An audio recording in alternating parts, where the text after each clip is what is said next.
I had a very complicated relationship with my dad. He would beat my ass when I was 5 years old. Wasn't a big I love you guy. And I said, if you want sympathy, go home to your mother and get it. He's young, he's cocky, and I was hurt of him. I had great angst every night, and I wish I had someone who could just pull me aside and, hey, it's gonna be okay. And then it started to hit me.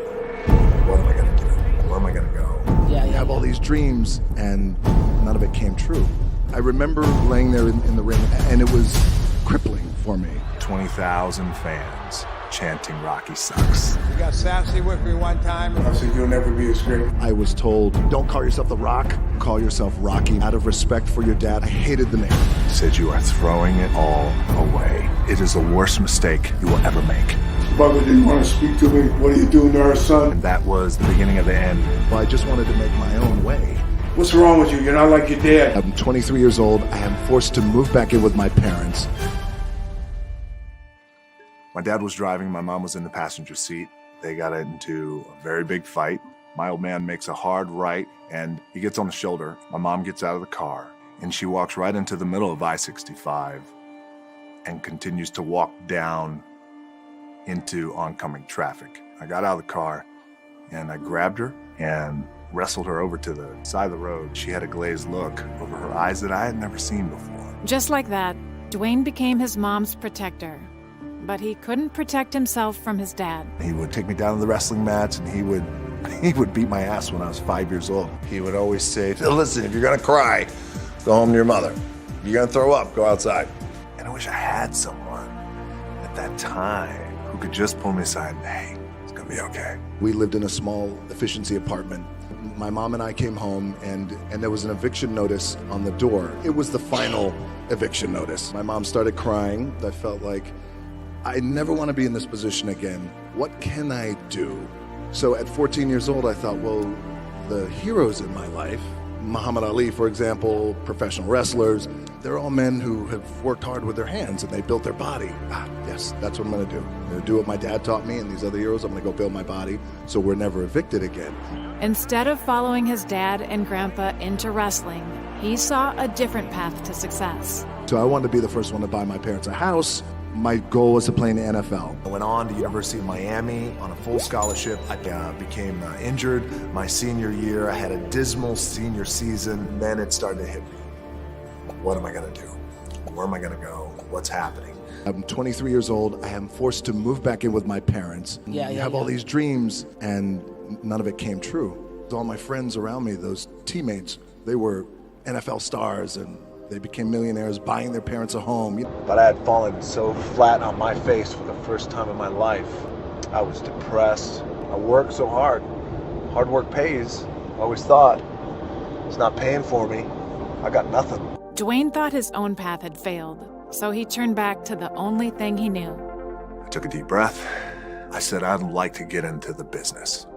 He said, what business? I said, the wrestling business. He said, you are throwing it all away. It is the worst mistake you will ever make. I said, maybe I'll be no good, but I feel like in my heart I have to do this. So when I first started wrestling, the idea was, well, why don't you call yourself Rocky Maivia?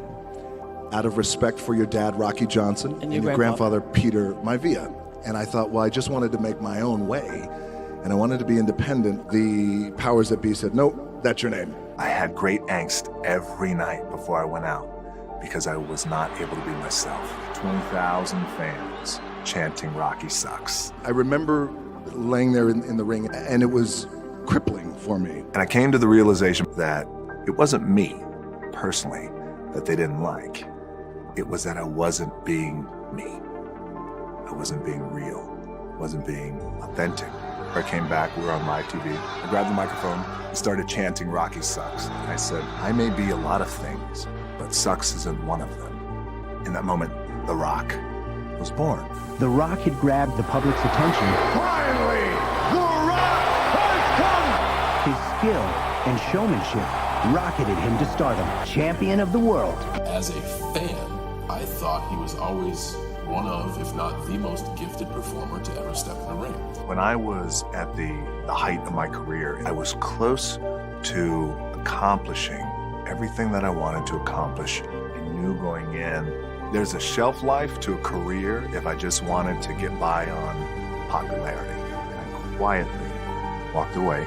Dwayne saw his path going in another direction, but his choice to follow it threatened the people he left behind. The people's champ? He's never with the people. Rock, your words are see-through. He just said deuces and kind of left WWE to try to pursue a career in Hollywood. I felt as if this people's champion had turned his back on me. Every single thing you're doing right now in the WWE, John, when you run The Rock down, about being an actor, something I love, about being the people's champion, something else I love. Yeah, your two-faced ass has been trying to do the exact same thing for years. They see through it, John.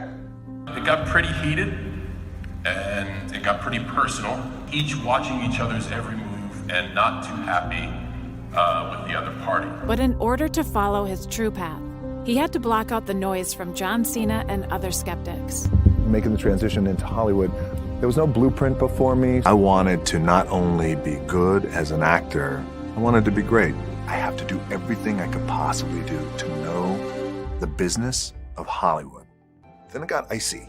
I was told, again, well, if you want to be a star, maybe you shouldn't talk about wrestling. Maybe you shouldn't go to the gym as much. I went through that entire process for years trying to figure out who I was. And then when you look back in my earlier career, the films I was doing, they were good, but just not, like, oh, that's how I like to see him because he is his true, authentic self. I had come from a world where I was connecting with an audience every night, and I wanted that connection. Kind of shook me a little bit. You feel like you're alone, and you feel like it's only you. I realize that I'm done trying to conform to Hollywood. Hollywood is going to work for me. And just like that, the machine conformed and the business conformed around me. Having forged his own path, Dwayne was ready to honor his family's legacy, and he knew there was only one person he could do it with. I wanted to come back and make history. There's only one guy who I could do that with, who it made sense with, and that was John Cena.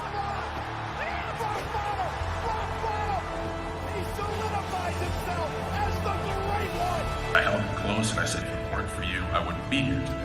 And then I thanked him very much for all he's done for the industry and for all he's done for me. And we went backstage and had a shot together in celebration. But now in looking back, I was just being a selfish fan. And I wanted my Rock to stay in my universe and keep raising that eyebrow and keep doing what he was doing. We had real problems with each other. Wow. We really did. Now, what's great about our relationship is, he's one of my best friends. And he got to honor his mom and dad in the way he always wanted. But I will say this from the bottom of my heart, and I love him very much. He's my son, and he always will be. And I'm very proud of him. Just got off the phone with my dad, and man, it was a great call. He said, I want to buy you a brand new home. He couldn't believe it. He was speechless. And I never heard my dad talk like that. It felt good to me, and it felt good to my heart. A brand new home. Love you, daughter. Dwayne followed his true path and lifted others up along the way. I realized there's great power in being myself. Same thing for all of us. I believe it's the most powerful thing that we could be. Just gotta remember that on the other side of your pain is something good. The most powerful thing you can be is yourself.